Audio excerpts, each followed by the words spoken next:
guys, it's Bailey. Welcome back to the channel and thanks for tuning in to a video that is going to be all about Pat McGrath.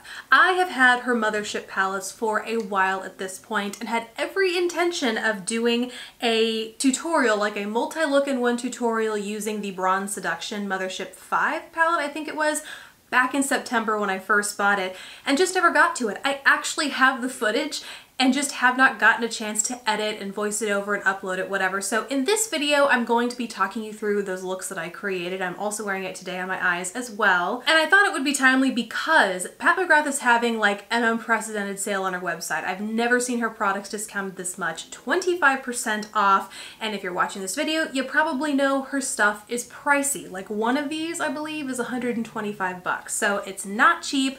I personally really think it's worth, well, let's back it up. I love the palettes. However, in the interest of sharing my experience with all of the products that I have tried from Pat McGrath, I thought it would not only be useful to share my looks using this palette and talking about the other one that I have, but also telling you about a major fail I had from her, and so certainly a product that I wouldn't recommend. So let's start with that and then let's dive into the palettes. The product that I'm not a fan of is the Lip Fetish Lip Balm. I bought this from Sephora probably during one of the VIB sales because, again, I take a discount whenever I can for Pat McGrath. And so I bought this thinking like maybe it is this really amped up lip moisturizer. And I think I even said in the haul or in an update video post Sephora VIB sale haul that it's not. It's really nothing major in my book. I use Lanolips, which is 12. I think they amped it up to 15 bucks recently, but still certainly less than what I think is $32, $38 lip balm. The Lanolips is every bit as good, but it's not nearly as much. So I wasn't super happy with it because of that, but I kept using it just because I wanted to get good out of it while I could, while it, you know, before it expired, just use it while I could, because it does come in this very classy, very lovely looking packaging.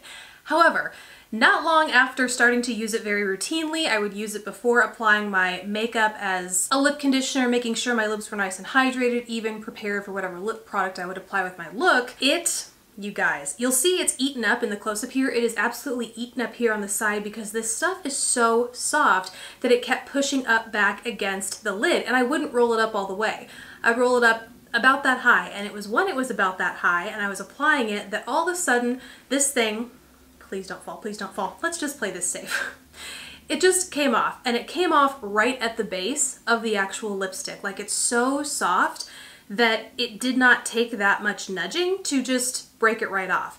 And as a result, now I'm having to like continuously push it back in, mush it together. The bullet itself is getting very grimy and gross. And it's also, because it's still loose in there, it's getting scraped off by the sides of this, so I like lose more product with every use than I otherwise would because it's getting all over the packaging. So long story short, would not recommend this, and might not, I mean, she has a whole line of like tinted lip fetishes, and so I don't know that I would recommend those either. I wish she'd put this baby in a different packaging or something, because although I do love the aesthetic and application of a bullet, I just think this is too soft to pull it off. So I have been eyeing, she has the Matte Trance and Blitz Trance, and I think she has two different shimmery kinds of lipsticks that I've really been eyeing during the sale, but this has really scared me off of those just because it was so soft. So one of my friends got a matte, actually I think she got a few of the lipsticks, and so she's been trying them out, telling me good things, so I think I might actually get in on those, but let me know what you guys think if you've tried them in the comments below, because she's extended the sale. I have no idea when the sale ends. There aren't any dates on the website, so for all I know it could be over by the time I post this, but in any event, please let me know what you think of the lipsticks in the comments below if you've tried them.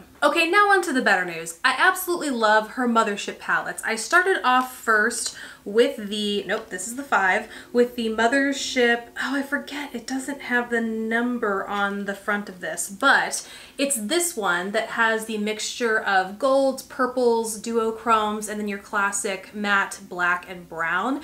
So I started off with this, again from a Sephora sale, but then she recently launched the Mothership 5 Bronze Seduction palette, and this is so my speed when it comes to colors, so I bought that as well. When it comes to luxury eyeshadow palettes, I do think Pat McGrath is worth the coin. I know that that's not everyone's opinion, but here's why I think so. So the packaging certainly lives up to the price tag. I mean, that's to be expected with something that is expensive, and the particular thing that I love is the selection and mixture of finishes and shades.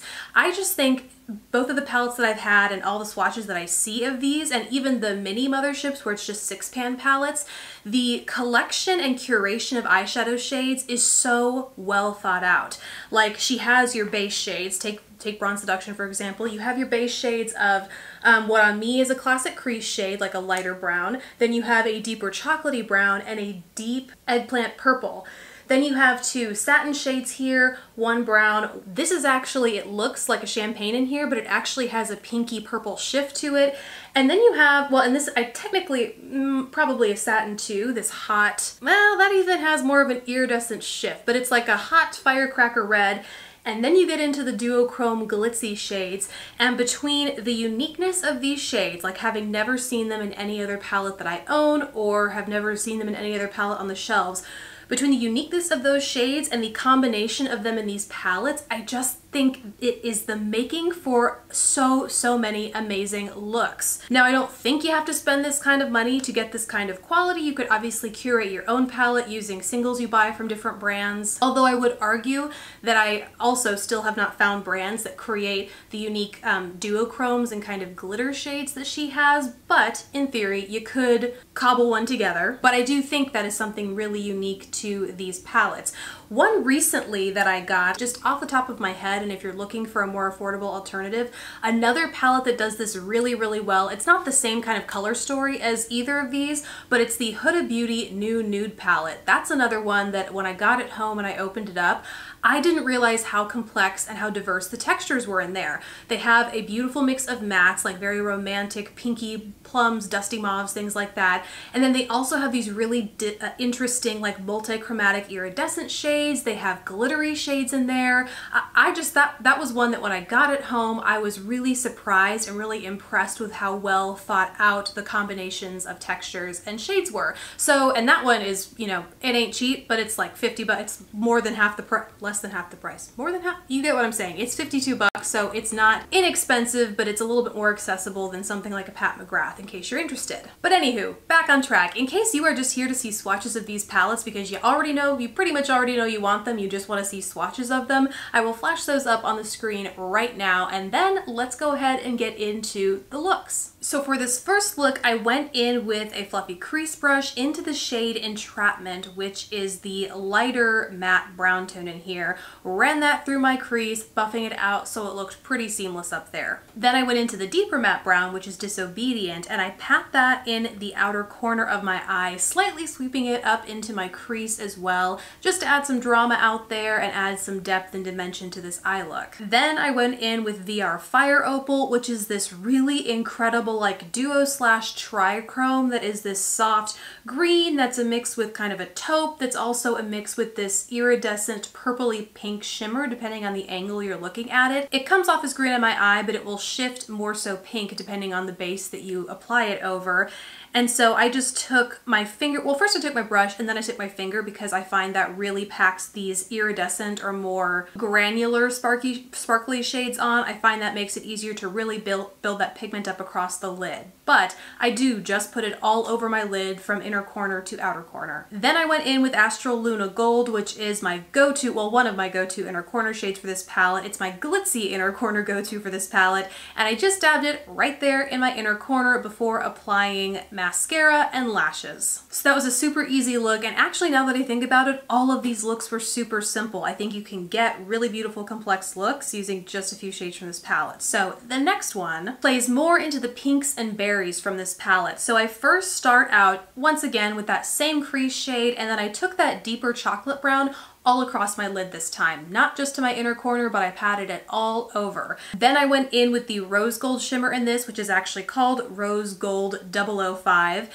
and I pat that across my lid, all over my lid as well. And to really amp up the pigment here and play off of that pinky shade, I went in with Blitz Flame, and this is one of my favorite ways to downplay this as a shade because I feel like, especially amongst these neutrals, Blitz Flame is one of the more intimidating shades in this palette, but to tone it down and yet keep the color very vivid, vivid within the look as a whole. I just pat that right in the center of my lid, super close to the lash line, to create kind of a sunset effect with this shade. It incorporated the color beautifully, but not to a level where it was so much that I didn't feel overdone in it. Then once again, I applied lashes, my magnetic falsies, and I was good to go. Then for a really fun take on a neutral eye, I went in with that lighter brown shade and applied that all over my lid and then up into my crease. Then for a shimmer, I went in with shade number 4, or Guilty Pleasure, and I pat that all over the lid on top of it. Now you could stop there for a satin borderline shimmery eye, but then I took it up another notch by going into shade number 3, or Bronze Blaze, and I pat that on my eye as well. Then to finish it all off, once again, I went in with that glitzy inner corner shade that I like to use, which is Astral Luna Gold, and I pat that in there. And the last look is actually one that I did more recently. You'll see it in an upcoming video where I am reviewing the Real Techniques Rebel Edge brushes, which is the brush that I'm using on my eye. Not this, the smaller one, but that will be coming up in another video. And this was, I wanted to do something totally different than what I'd done before. I felt like before those previous 3 looks were very formulaic. It's like something in the crease, the lid, the glitz, you're done. So this time I did do my usual crease shade, going in with that Entrapment, but then I went in with the plum shade in this palette, which is Extreme Aubergine, and I used that Rebel Edge brush to just define a smoky wing. Then I used Skin Show Divine Glow in my inner corner, which is my other, like my more toned down inner corner go-to, which is still very gorgeous, but not quite as glitzed out as Astral Luna Gold. And then you totally don't have to do this. I would have been perfectly happy with that smoky aubergine wing, but I did want to see how the glitter's laid over top. So I went in with Rose Gold and VR Fire Opal again over top, in that order, Rose Gold first, patting that over top, and then with that VR Fire Opal, and I just love the grayy, pinky, greeny wing it created over that aubergine. It's very striking, but not too overdone, kind of an understated glitzy wing. Absolutely love it, and just all 4 of these looks really, and today's look, reinforce the versatility I think this palette has. So those are some looks creating the Mothership 5 Bronze Seduction palette. I haven't really done any with the other palette that I have, so let me know if you want to see those, or if you want to see any more using these. And overall, I just hope this video was helpful. If you were kind of on the line like me with some products on patmcgrath.com during the sale, I hope this video was helpful for you. Let me know if you're buying anything. If not, let me know either way down in the comments below. Besides that, guys, thank you so much for watching. Please don't forget to subscribe if you haven't already, and I will catch you in the next video. Bye, guys!